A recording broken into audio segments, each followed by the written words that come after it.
আজকে যে ভিডিওটা দেখাবো, আশা করি এই ভিডিওটা আগেও কোনোদিন দেখেননি, কেউ দেখায়ওনি, আপনারাও হয়তো ইউটিউব চ্যানেলে দেখেননি। কারণ একদম নতুন ভিডিও। বর্ষায় যে গাছকে খাবার দেবো, আমি আগের সপ্তাহে একটা দেখিয়েছি ভিডিও গাছকে বর্ষায় খাবার নিয়ে। এটাও একটা খাবার, একদম নতুন এটা, মানে হয়তো কোনোদিন দেখেননি। মানে এই ধরনের এই যে খাবার, গোবর দিয়ে, কাঁচা গোবর দিয়ে তৈরি, নানা রকম জৈব উপাদান দিয়ে আমার এই খাবারটা তৈরি, যেটা বর্ষায় গাছকে দিলে কিন্তু আর কোনো খাবার দেওয়ার দরকার নেই। এর আগের সপ্তাহে যেটা দেখিয়েছি সেই খাবার আর এই খাবার দিলে কিন্তু বর্ষায় খাওয়ারের দিক থেকে আপনারা একদম নিশ্চিন্ত।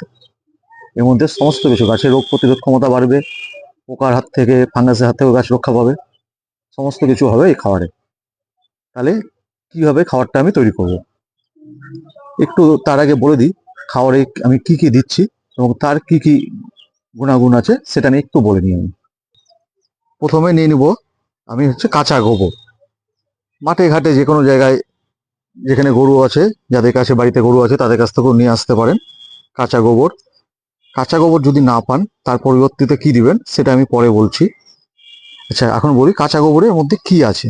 কাঁচা গোবরে আছে নাইট্রোজেন, ফসফরাস, পটাশ ও আরো অনেক কিছু কিন্তু পুষ্টি উপাদান এর মধ্যে পাওয়া যায়, যা গাছের শিকড়কে পুষ্টি শোষণ করতে কিন্তু খুব সাহায্য করে এবং গাছের বৃদ্ধি বাড়ায়।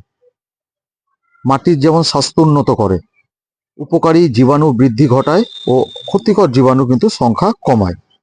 এই হচ্ছে কাঁচা গোবর। এবার হচ্ছে আমি দেখাচ্ছি সিংকুচি।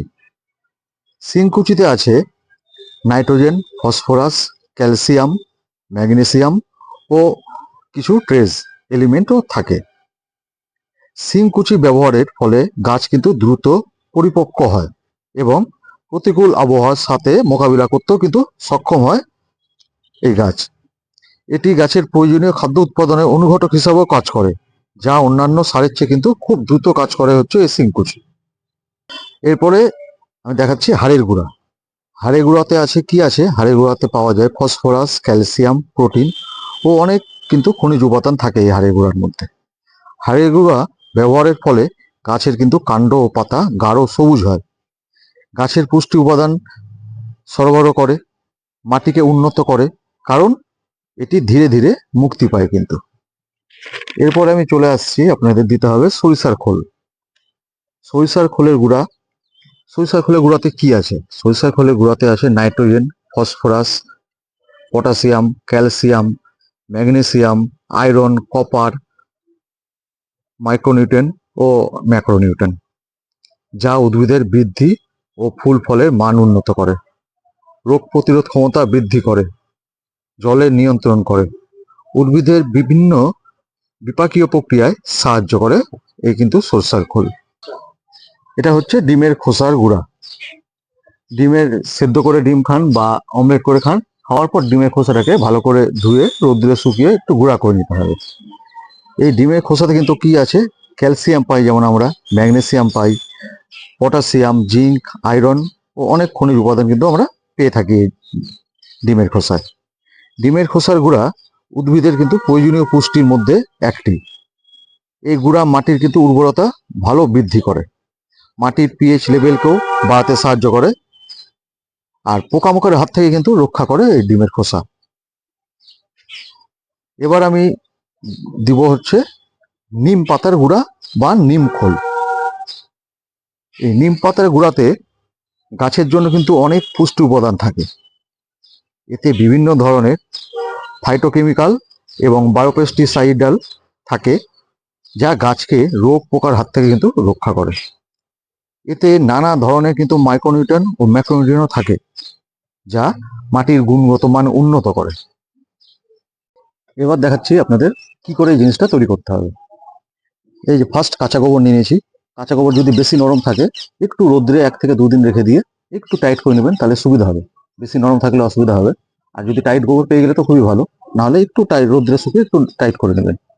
করে নেওয়ার পর এর মধ্যে আমি দিচ্ছি প্রথমে এই যে গোবরের পরিমাণে কিছুটা সিংকুচি। এর মধ্যে আমি অল্প করে দিয়ে দিলাম সিংকুচি। এরপরে দিচ্ছি হাড়ের গুঁড়া।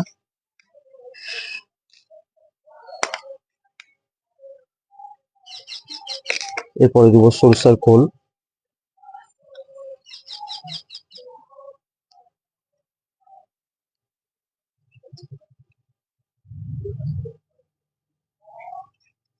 তার মধ্যে দিব এই যে ডিমের খোসার গুঁড়া,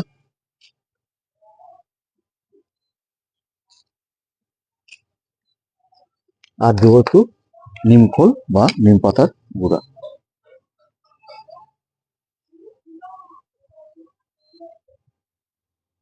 দিয়ে এবার ভালো করে এটাকে মাখিয়ে নিতে হবে, একদম গোটা গোবরের সাথে একটু ভালো করে যদি মাখিয়ে নেওয়া যায়।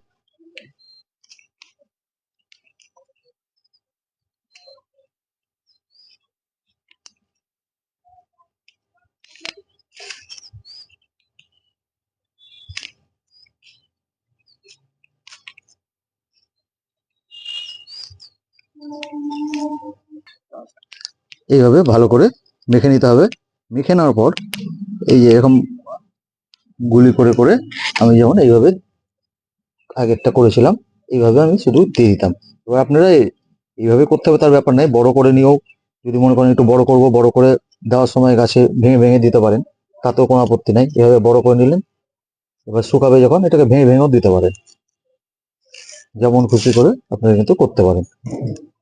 এইভাবে দিব, এটা যখন রোদ্রে আস্তে আস্তে শুকিয়ে যেমন আমি দেখালাম ওই ধরনের একদম এই ধরনের হয়ে যাবে। আপনাদের রোদ্রে শুকানোর পর একদম এই ধরনের হয়ে যাবে। এইভাবে আপনাকে গুলি করে করে এই যে আপনি যে কোনো সাইজে যে কোনো ভাবে করতে পারেন। এইভাবে দিয়ে ভালো করে রোদ্রে অন্তত 5-7 দিন ভালো রোদ্রে শুকিয়ে নেবেন। উপরটা শুকিয়ে গেলে আবার উল্টিয়ে দিবেন, দেখবেন নিচের দিকে ভিজা থাকে, নিচের দিকেও কিন্তু ভালো করে শুকিয়ে নেবেন। 5-7 দিন যদি কড়া রৌদ্র পায় তাহলে কিন্তু শুকিয়ে যাবে। শুকিয়ে গেলে এই যে এইভাবে হয়ে গেল। এইভাবে আপনারা দিয়ে দিবেন, দিয়ে এবার শুকিয়ে গেলে এটাকে তুলে আপনারা রেখে দেন। 5-7 দিন রোদ্রে লাগলেও 5-7 দিন দেন, ভালো করে শুকাক। শুকিয়ে সঙ্গে সঙ্গে ব্যবহার করবেন না, শুকিয়ে নিয়ে একটা বস্তার মধ্যে ভরে রেখে দেন। অন্তত এটা কি ভালো হয়, যদি সামনের বছরের জন্য করতে পারেন, যত পুরানো হবে কিন্তু তত ভালো কাজ করবে। সামনের বছরের জন্য যদি এবছর করে রাখতে পারেন খুব ভালো। আমার যেমন বস্তায় বস্তায় করে সব করা আছে, আমি একবারে 4-5 বস্তা করে রেখে দিয়েছি, আমার প্রতি বছরই লাগে। এবার এই বছর যেটা করব সেটা আবার সামনের বছর লাগবে, এইভাবে করা থাকে। এবার যদি এই বছর কি দিবেন ভাবেন, করে অন্তত দিন 15 রেখে দেন, বস্তায় ভরে 3-15 রেখে শুকানোর পর 15 দিন রেখে তারপরে আপনি গাছে দেন, তাহলে কিন্তু আপনি দেখবেন খুব ভালো কাজ করবে। এবং কিভাবে দিবেন এগুলোকে নিয়ে যদি মনে করেন যে ভেঙে দিবেন, এভাবে ভেঙেও দিতে পারেন, এভাবে ভেঙে ভেঙেও দিতে পারেন, আবার গোটা গোটাও দিতে পারেন গাছের গোড়ায়। যেমন দেখবেন আমরা কিন্তু দিয়ে রেখেছি সব গাছের গোড়ায়, যেহেতু বর্ষা মোটামুটি চলে আসছে, আমি কিন্তু সব গাছের গোড়ায় দেখেন আমার আগে থেকেই দেওয়া আছে। এই যে এই দেখেন এইভাবে কিন্তু আমি সব গাছের গোড়ায় দিয়ে দিয়েছি। আপনারাও কিন্তু এইভাবে দিয়ে দিতে পারেন। যেমন আমি একটু দেখাবো এইদিকে, এইভাবে আপনারা গাছে ভেঙেও দেন, কিভাবে গোটা দেন, এইভাবে গাছের গোড়ায় কিন্তু সাজিয়ে দিয়ে দেন। ভালো করে দিয়ে দিলে কি হবে, বর্ষার সময় কিন্তু আপনার খাওয়ার নিয়ে আর চিন্তা থাকবে না। এর আগে ভিডিওতে আমি যেটা দেখিয়েছি ওই খাওয়ার প্লাস এই খাবারটা যদি দেন, বর্ষার সময় একদম নিশ্চিন্ত, আপনাকে কোনো খাওয়ার এবং পোকামাকড়ের নিয়ে কোনো চিন্তা থাকবে না। এই খাওয়ার কি হবে, আস্তে আস্তে ভিজবে, গাছ আস্তে আস্তে গ্রহণ করবে। এটা একবারে টবে নিচ দিয়ে বেরিয়ে যাওয়ারও ভয় নাই, গাছের কোনো ক্ষতিও হবে না, টোটাল জৈব উপায় তৈরি। আশা করি একদম আমি নতুন দেখাচ্ছি, কেউ দেখায়নি আগে, এটা করে দেখেন। বর্ষার দিনে কিন্তু এই খাওয়ার নিয়ে এই ভিডিও এবং আগের ভিডিওটা দেখলে বুঝতে পারবেন, দুটো খাওয়ার যদি দিতে পারেন বর্ষার দিনে আপনার খাওয়ার নিয়ে কিন্তু একদম নিশ্চিন্ত, কোনো কিছু আর কিচ্ছু দিতে হবে না গাছে, শুধু যতটুকু এমনি যত্ন করার ওইটুকুই করতে হবে, খাওয়ার নিয়ে আর চিন্তা থাকবে না। গাছ কিন্তু একদম সতেজ এবং সুন্দর হয়ে থাকবে, সবুজ হয়ে থাকবে, দেখবেন পোকামাকড়ের হাত থেকেও আপনি নিশ্চিন্ত। ঠিক আছে বন্ধুরা, যদি আমার ভিডিওটা ভালো লাগে অবশ্যই আমার চ্যানেলের নাম তো অবশ্যই জানেন, সেন গার্ডেন। যদি ভালো লাগে অবশ্যই একটা লাইক করবেন এবং নতুন যারা দেখছেন সাবস্ক্রাইব করবেন এবং যদি কোনো কিছু জানার থাকে বা বলার থাকে অবশ্যই কমেন্টে জানাবেন। নমস্কার।